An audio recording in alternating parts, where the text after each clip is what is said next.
मेरे साथ फर्रुखाबाद के रहने वाले कथावाचक आचार्य संत श्री निराला जी महाराज इस वक्त जुड़ रहे हैं, जो अयोध्या में भक्तों को रामकथा का रसपान करा रहे हैं। हम इनके साथ जुड़ेंगे, रामकथा की महिमा जानने के साथ ही आगे और बातचीत करेंगे।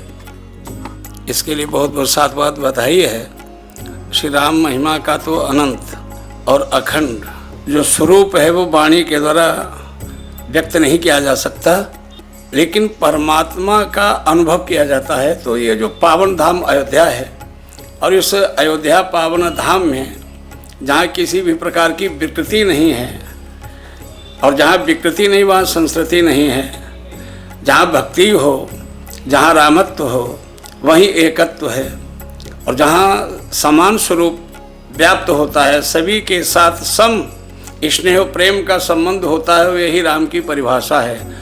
रमेन सुहृदो गुणयति रामः, जो अपने आचरण से सभी का बैरू राम बड़ाई कर ही रामायण में भी आया है। तो राम का तो बैर किसी से नहीं है, और शायद मेरे विचार से राम को किसी न किसी रूप में हर कोई मानता भी है। तो ये राम कथा जीव के जीवन को मूल्यवान बना देती है, और जीव का मूल्य स्वयं का अनुभव हो जाना, अपनी भूल का सुधार कर लेना ही जीवन का मूल्य है। जो हमारी त्रुटियां हैं वही हमें कष्ट का अनुभव कराती हैं। उन त्रुटियों का सुधार करने के लिए ही हमको आपको राम के पद चिन्हों पर चलने के लिए हमारा जो धर्म स्वरूप है, ग्रंथ है, स्मृतियां हैं, पुराण है या रामायण है, या जो भी महापुरुष अभी तक हुए हैं या वर्तमान में हैं, वो सब धर्म के लिए ही हमारे आपको प्रेरित करते हैं। क्योंकि रामो विग्रहवान धर्मा, राम ही धर्म है, और धर्म सुकर्म की क्रिया का ही नाम है। वेद प्रणहितो धर्मो या धर्मस्तद विपर्या, वेद आज्ञा के अनुसार आचरण हम आप करेंगे। श्री राम जी अनुशासन में रहे, इसलिए उनका नाम मर्यादा, जो संज्ञा मिली मर्यादा पुरुषोत्तम। तो मर्यादा शब्द का अर्थ ये है कि स्वयं अनुशासन में रहे। जो स्वयं अनुशासन में रह करके क्रिया के फल से अपने को विरक्त रखता है, जिसमें प्रलोभन नहीं है, वही न्याय भी दे सकता है, वही धर्म के पथ को प्रशस्त कर सकता है, और वही दूसरे को मार्ग भी दिखा सकता है। ये श्री राम की महिमा का तो वर्णन किया ही नहीं जा सकता। ऐसा कोई आज तक हुआ ही नहीं है जो श्री राम की महिमा का गुणगान गान कर सके।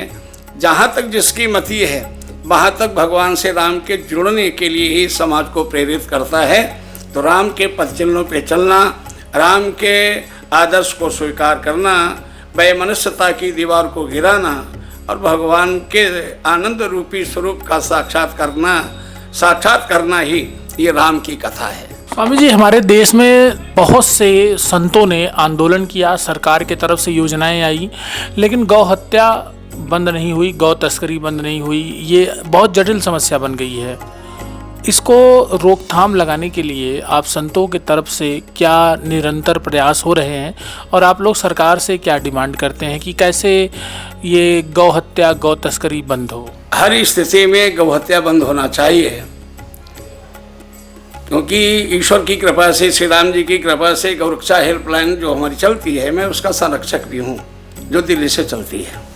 बहुत बार आंदोलन हुआ है, कई आंदोलनों में मैंने भाग भी लिया है, और मैं चाहता भी हूँ हृदय से कि गौ हत्या तो कभी हो ही नहीं, हत्या शब्द ही हट जाए। उसके लिए प्रयास समाज को भी करना है। संत कर रहे हैं तो संत के साथ में जो उनके अनुयायी हैं वो भी कर रहे हैं, और जो कुछ राजनीतिक दल जो वोट के प्रलोभन में, सत्ता पाने के लालच में जो विरोध करते हैं कि ये कानून नहीं बनना चाहिए, ये नहीं होना चाहिए, ये नहीं होना चाहिए। गाय तो सर्वोपरि है, क्योंकि उसकी श्वास के द्वारा जो हम लोगों को ऑक्सीजन मिलती है, शायद वो ऑक्सीजन आज तक बनी भी नहीं है उस प्रकार की ऑक्सीजन। किसी भी प्रकार का रोग हो, अगर गौशाला में अगर वो शयन करता है तो निरोग निश्चित हो जाएगा वो। इसलिए गाय को गाय माना जाए, गाय को राष्ट्रमाता का पद मिलना चाहिए, ये तो प्रार्थना सभी करते हैं। हमारे जितने भी महापुरुष हैं, जितने भी साधु हैं, जितने भी कहना चाहिए हमारे चार शंकराचार्य भगवान हैं, जगत गुरु हैं, महामंडलेश्वर हैं, सारे संत महान सभी जिज्ञासा व्यक्त करते हैं। जितने मेरे विचार से धर्म पथ के पथिक हैं, चाहे वो व्यास हों, चाहे उपदेशक हों, सब यही चाहते हैं। और मैं तो चाहूँगा कि जैसे आप लोग मीडिया वाले लोग हैं, इसको उछाला करें, निश्चित उछाला करें, क्योंकि आप लोगों की आवाज़ हमने तो एक जगह बात कह दी, अब इसका प्रसारण तो आप लोगों के द्वारा ही होना है। तो जब किसी के साथ आप जैसे मीडिया वाले लोग जुड़ जाते हैं तो उसकी बात जन जन तक पहुंच जाती है। मैं तो आप सभी को साधुवाद भी देता जाऊं बीच में कि कम से कम आपने इस प्रकार का प्रश्न तो किया कि गौ हत्या बंद होना चाहिए। अब बंद क्यों नहीं हो पा रही है? वो केवल तुष्टीकरण की जो आजकल राजनीति चल रही है, विषमता के जो विचारधाराएं चल रही हैं, जहाँ पे अनुलोम विलोम स्थिति चल रही है, ये अच्छा नहीं है। सभी को एकजुट होना चाहिए, सभी को एक मत में आना चाहिए, चाहे वो किसी भी वर्ग विशेष वर्ण का क्यों न हो।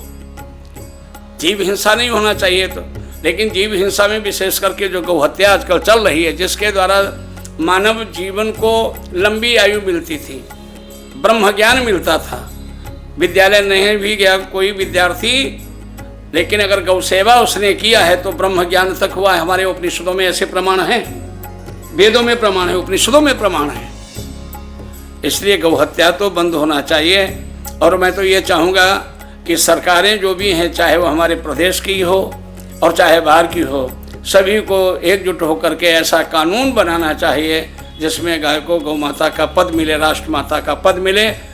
और उसके बाद में जो इस प्रकार का अपराध करते हैं, जघन्य कृत्य करते हैं, उन्हें उचित दंड मिले, क्योंकि बिना दंड के, बिना भय के कभी भी समाज का सुधार न था और ना ही हो सकता है। मेरे साथ जुड़े थे निराला जी महाराज, जिन्होंने अपनी बातों को हमारे साथ बहुत ही बेबाकी के साथ रखा। मैं देवेश पांडे, अयोध्या।